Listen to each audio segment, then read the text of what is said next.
اچھا، ام المومنین سیدہ عائشہ رضی اللہ تعالی عنہا سے ایک روایت ہے، فوائد الفوائد شریف میں ہے، کہتے ہیں ایک دن حضور علیہ السلام کا دریائے رحمت جوش میں آ گیا، مجھے کہا عائشہ جو مانگنا ہے مانگ لو، جو مانگنا ہے مانگ لو۔ میں نے عرض کی حضور اگر اجازت ہو تو اپنے باپ سے مشورہ نہ کر لوں، دریائے رحمت جوش میں ہے اور کہا جو مانگنا ہے مانگ لو، موقع بڑا اہم ہاتھ میں آیا ہے، تو اگر آپ اجازت دیں تو اپنے والد حضرت ابو بکر صدیق سے مشورہ نہ کر لوں؟ کہا جاؤ ان سے پوچھ لو۔ حاضر ہوئی دریائے رحمت جوش میں، محبوب نے فرمایا کہ عائشہ جو مانگنا ہے مانگ لو، مجھے بتایا جائے کہ میں حضور سے کیا مانگوں۔ فرمایا عائشہ حضور سے عرض کرنا کہ معراج کی قربت خاص میں اللہ نے آپ سے کوئی راز کی باتیں کی تھی، تو ان باتوں میں سے کوئی ایک بات بتا دیں۔ مانگا بھی تو علم مانگا اور کہا عائشہ سنو، میرے سے وعدہ کرو جو حضور بتائیں مجھے بھی آ کے بتانا۔ کہا ٹھیک۔ حاضر ہوئی، حضور نے فرمایا عائشہ مشورہ ہو گیا؟ جی حضور ہو گیا۔ کہا بتاؤ پھر کیا مانگتی ہو؟ کہا حضور معراج کی قربت خاص میں جب آپ گئے تھے تو اللہ نے آپ سے کوئی کلام فرمایا تھا؟ کہا جی۔ تو حضرت عائشہ رضی اللہ تعالیٰ نے عرض کی حضور پھر ان باتوں میں سے ایک بات مجھے بتا دیں۔ حضور مسکرا پڑے، اس بات پہ بھی مسکرائے ہوں گے کہ میرے یار غار کا انتخاب کیسا ہے، اور اس بات پہ بھی مسکرائے ہوں گے کہ اگر راز کی بات بتا دوں پھر راز راز تو نہ رہا، لیکن خود ہی پہلے وعدہ کیا تھا جو مانگو گے دوں گا۔ تو حضرت عائشہ نے عرض کی حضور مجھے ان باتوں میں سے ایک بات بتا دیں۔ تو حضور فرمایا عائشہ سنو، پھر جب میں قربت خاص میں پہنچا میرے رب نے مجھ سے جو خاص باتیں کی ان میں سے ایک بات یہ کی، اے محبوب آپ کی امت میں سے اگر کوئی شخص کسی شخص کا ٹوٹا ہوا دل جوڑ دے گا میرے اوپر لازم میں بغیر حساب کے جنت عطا کروں گا۔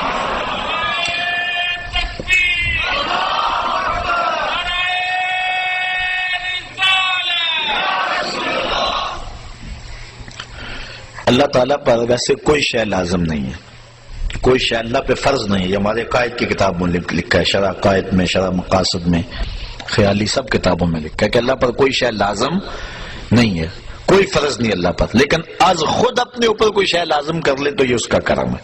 تو کہا یہ بات میں اپنے اوپر فرض کر لی ہے، لازم کر لی ہے کہ جو شخص کسی شخص کا ٹوٹا ہوا دل جوڑ دے بغیر حساب کے اسے جنت عطا کروں۔ ام المومنین بہت خوش ہوئی کہ بسا اوقات کسی شکستہ دل کی بات سن لیتے ہیں، کسی کا دکھڑا ہی بیٹھ کے سن لینا کبھی تو اس کو تسکین ہو جاتی ہے، کسی کی مدد کر دیتے ہیں، کسی کے کام آ جاتے ہیں، کسی کو مصیبت سے نکال دیتے ہیں، یہ تو بخشش کا بہانہ مل گیا۔ اپنے والد گرامی کے پاس حاضر ہوئی، کہا ہاں عائشہ حضور سے پوچھا؟ جی پوچھا۔ کیا بتایا حضور نے؟ تو کہا کہ حضور نے یہ بات کہی ہے۔ ام المومنین بہت خوش تھی، لیکن سیدنا صدیق اکبر نے جب سنا تو زاروں کے تار رونا شروع کر دیا۔ ابا جی یہ بات رونے والی تو نہیں، بسا اوقات دکھیوں کے ہم کام آ جاتے ہیں، پریشان حالوں کی دل کی جو ہے وہ شکستگی دور کر دیتے ہیں، یہ تو بخشش کا بہانہ ہاتھ آ گیا۔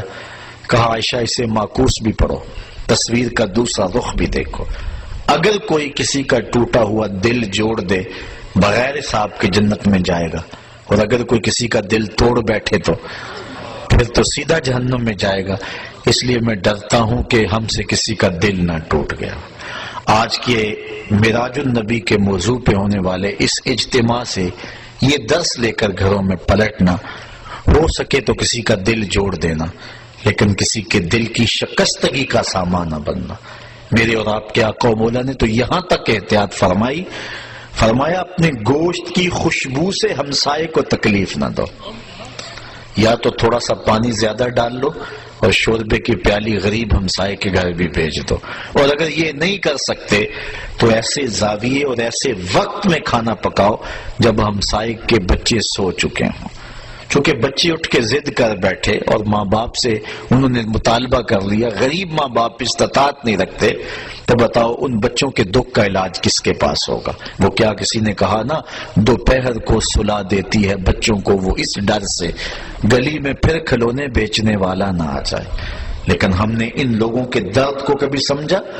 عید کے دن بھی بیوہ کا یتیم بچہ آلو چھولے بیچنے پہ مجبور ہوتا ہے، کبھی بسوں کے اوپر چھوٹے چھوٹے بچے پانی بیچتے اور کنڈکٹروں کے دھکے کھاتے ہوئے دیکھیں.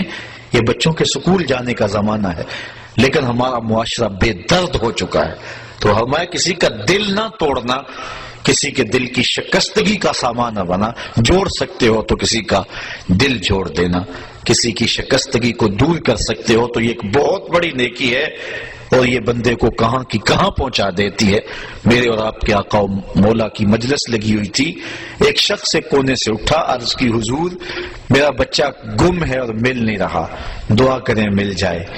قبل اس سے کہ حضور دعا کے لیے ہاتھ اٹھاتے، مجلس کے دوسرے کونے میں ایک شخص بیٹھا تھا. عرض کی حضور میں ابھی فلاں باغ کے قریب سے گزر کے آیا ہوں، میں نے بچوں کے ساتھ اس کے بیٹے کو کھیلتے ہوئے دیکھا ہے. باپ نے سنا تو دوڑ لگا دی. آقا فرمائے سے بلاؤ. بلایا گیا. بہت جلدی ہے میاں. جی حضور آپ جانتے ہیں باپ کے جذبات کیا ہوتے ہیں. بچے کی ماں الگ تڑپ رہی ہے، ممتا کی ماری ہوئی ماں کو بھی قرار دینا چاہتا ہوں، اور بچے کو دیکھ کے خود بھی آنکھوں کی تسکین کا سامان کرنا چاہتا ہوں. فرمایا ضرور جاؤ، تمہیں روکتا نہیں، لیکن ایک بات میری یاد رکھنا، جب باغ کے کنارے جاؤ بچوں کو کھیلتا ہوا دیکھو، اپنے بچے کو بھی پالو تو بچے کو بیٹا کہہ کے آواز نہ دینا، نام لے کے پکارنا. عرض کی بیٹا کہہ کے پکاروں تو حرج بھی کیا ہے، آخر میرا بیٹا ہی تو ہے. فرمایا تم بچھڑے ہوئے ہو اور تمہارے لہجے میں بلا کا پیار ہوگا، اور تم نہیں جانتے کہ ان کھیلنے والے بچوں میں ہو سکتا ہے کوئی یتیم بچہ بھی کھیل رہا ہو. اور جب تم اپنے بچے کو بیٹا کہہ کے پکارو گے اس کا دل چھدے گا، کلیجہ زخمی ہوگا. آج میرا باپ ہوتا تو مجھے بھی بیٹا کہہ کے پکارتا. یہ اسلام کا مزاج ہے. بیوہ کے سامنے اپنی بیوی سے پیار نہ کرو، غریب کے سامنے اپنی دولت کی نمائش نہ کرو، اور لوگوں کے لیے دل شکستگی کے سامان نہ کرو، لوگوں کے دل جوڑنے کی کوشش کرو. تو کہا عائشہ میرے رب نے مجھ سے جو باتیں کی ہیں ان میں سے ایک بات یہ ہے، آپ کی امت میں سے اگر کوئی شخص کسی کا ٹوٹا ہوا دل جوڑ دے تو میں نے اپنے اوپر لازم کر لیا ہے کہ بغیر حساب کے اس کو جنت عطا فرماؤں گا. اللہ تعالی ہمیں اس معراج کی برکتیں اور حضور علیہ الصلوۃ والسلام کے سفر کا نور نصیب فرمائے.